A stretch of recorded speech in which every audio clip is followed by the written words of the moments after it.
Guys, good morning to all of you. This is Maggie Raj here, and now we are going to get discuss about the term.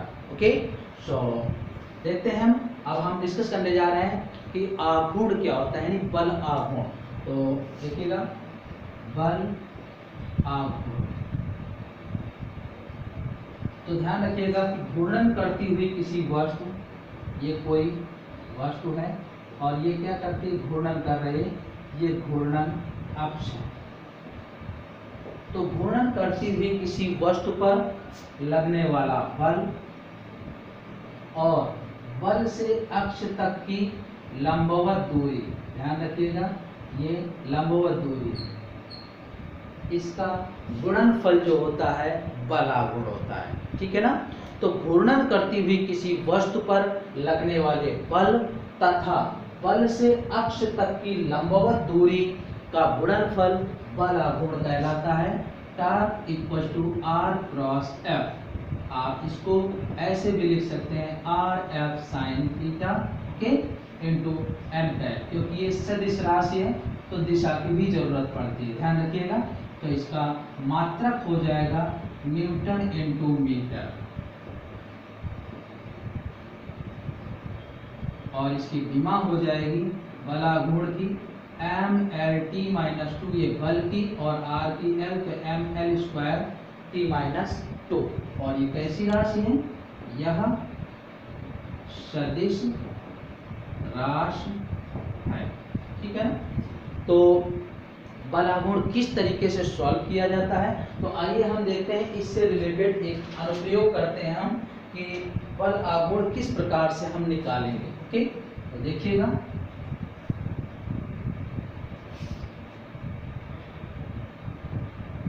अगर F equal to है F X I plus F Y J plus F Z K and R equal to है R1 या R X I R Y J और R Z के, इस तरीके से है, तो टर्म का मान कितना होगा। तो देखिएगा, टर्म को अगर हम लिखते हैं तो ये सारणिक रूप होता है आई जे के, इस तरीके से लिखते हैं। और ये क्या होता है, आर क्रॉस एफ, ध्यान रखिएगा। तो आर की ही वैल्यू, यानी आर के मान में जो आई जे के मान है वही पहले रखेंगे। तो R X R Y R Z, और इसके बाद एफ है तो F X F Y F Z. ऐसा अगर नहीं करते, हम एफ क्रॉस एफ आर कर देते तो दिशा उल्टा हो जाती, अर्थात यहाँ पर एक माइनस चिन्ह आ जाता, ध्यान रखिएगा। तो इस बात का, क्योंकि ये सदिश राशि है तो दिशा होगी आई माइनस जे प्लस के, इस सीक्वेंस में होता है प्लस माइनस प्लस। आई है तो आई की खड़ी लाइन कट करिए और बड़ी लाइन, तो ये बचेंगे, देखिएगा, ये छुपाने पर ये आया R Y R Z F Y F Z. इसी तरीके से जे वाली लाइन छुपाएंगे तो अब ये बचे R X R Z F X F Z, और जब के पर आ जाएंगे तो के वाली लाइन छुपाएंगे तो ये दोनों बचेंगे R X R Y F X F Z, sorry F Y. ध्यान रखिएगा, सबसे पहला प्रोडक्ट ये होता है फर्स्ट नंबर, बीच में माइनस चिन्ह, फिर ये वाला प्रोडक्ट होता है सेकेंड नंबर पर। तो देखिएगा, I R Y F Z minus R Z F Y, ये वाला प्रोडक्ट पहले, फिर बीच में minus, minus J R X F Z minus R Z F X plus K R X F Y minus R Y F X. इस तरीके से ये आ जाएगा टर्म। ठीक है ना। तो हम इसको लिख सकते हैं कि ये है टाउ एक्स, फिर ये हो जाएगा टाउ वाई जे में और टाउ जेड,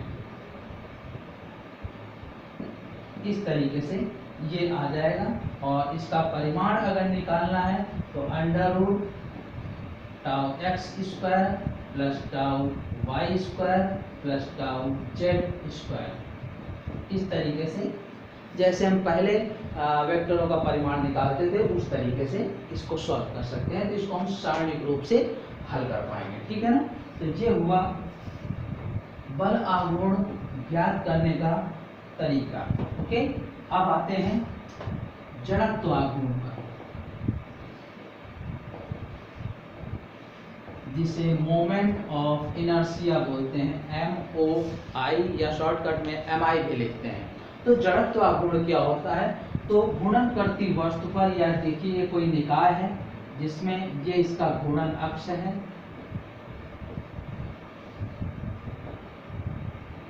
इसमें कई पिंड रखे हुए हैं, R1 दूरी पर M1 है, M2 है और इसी तरीके से R3 दूरी पर M3 है। तो जड़त्वाघूर्ण क्या होता है? किसी भी वस्तु का या निकाय का जड़त्वाघूर्ण उस वस्तु के द्रव्यमान और दूरी के वर्ग के गुणनफल के बराबर होता है और इसे I से व्यक्त करते हैं। ध्यान रखिएगा, किसी भी वस्तु या निकाय का जड़त्वाघूर्ण उस वस्तु या निकाय के द्रव्यमान तथा घूर्णन अक्ष से वस्तु तक की दूरी के वर्ग के गुणनफल के बराबर होता है। ठीक है, तो बहुत सारे पिंड हैं, अगर M1 M2 M3 R1 R2 R3 दूरियों पर रखे हैं तो इसका जड़त्वाघूर्ण हो जाएगा M1 R1 square, M2 R2 square, M3 R3 square और जितने भी पिंड हैं तो ये हो जाएगा sigma mr square I equal to, ठीक है ना। और इसका यूनिट हो जाएगा किलोग्राम मीटर स्क्वायर, इसकी विमा हो जाएगी ml स्क्वायर और यह प्रदिश राशि है जिसे टेंसर क्वांटिटी बोलते हैं। ओके, यानी जड़त्वाघूर्ण की गणना ना ही अदिशों में और ना ही सदिशों में, जबकि इसकी गणना प्रदिश राशियों में की जाती है। तो ये है जड़त्वाघूर्ण, ठीक है ना। आइए अब हम इसी क्रम में डिस्कस करते हैं घूर्णन गतिज ऊर्जा। ये क्या होगी? घूर्णन गतिज ऊर्जा।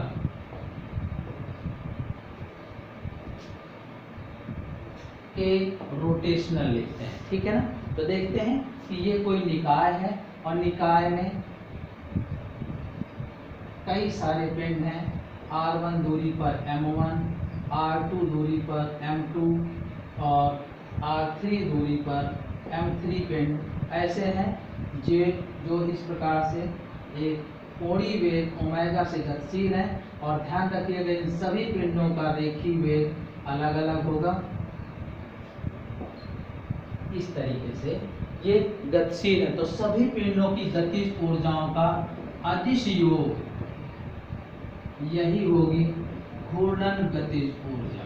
तो जहां के क्या होता है 1/2 mv स्क्वायर और v की वैल्यू v पशु r ओमेगा होता है, तो r ओमेगा होल स्क्वायर, तो ये आ जाएगा 1/2 mr ओमेगा स्क्वायर, ये आ जाएगा,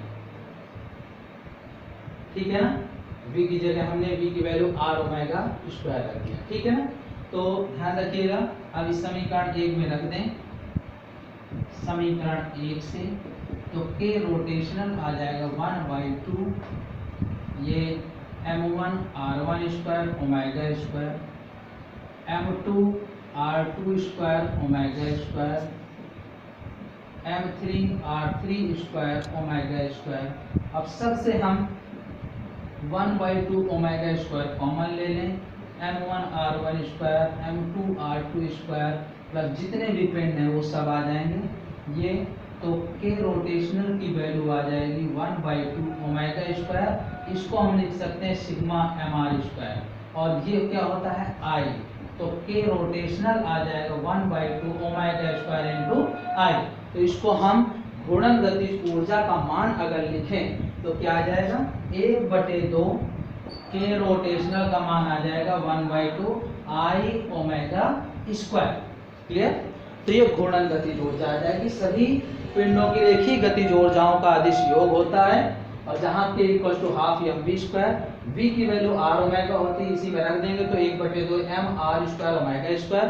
इसी क्रम में हमने k1 k2 k3 सारे मान निकाल के रख देंगे, 1/2 ओमेगा स्क्वायर कॉमन हो जाएगा और ये आ जाएगा। ध्यान दीजिएगा यहाँ पर कि ये किस प्रकार से फॉर्मूला आया है कि k इक्वल टू के रोटेशनल 1/2 I ओमेगा स्क्वायर, और के रेखीय क्या होता है 1/2 mv²। देखिएगा, जो काम रेखीय गति, ये घूर्णन गति है और ये रेखीय गति में था, तो जो काम रेखीय गति में द्रव्यमान करता है, घूर्णन गति में वही कार्य जड़त्व आघूर्ण करता है। यानी ये आप जानते हैं कि जड़त्व आघूर्ण जो प्रॉपर्टी होता है, गुण होता है, किसका होता है? द्रव्यमान का गुण होता है। तो वो चीज भी प्रूफ हो गई। तो यहाँ पर ये द्रव्यमान जो कार्य करता है वही जड़त्व आघूर्ण कार्य करता है। रेखीय गति में जो कार्य रेखीय वेग करता है, घूर्णन गति में वही कार्य कोणीय वेग करता है। ओके।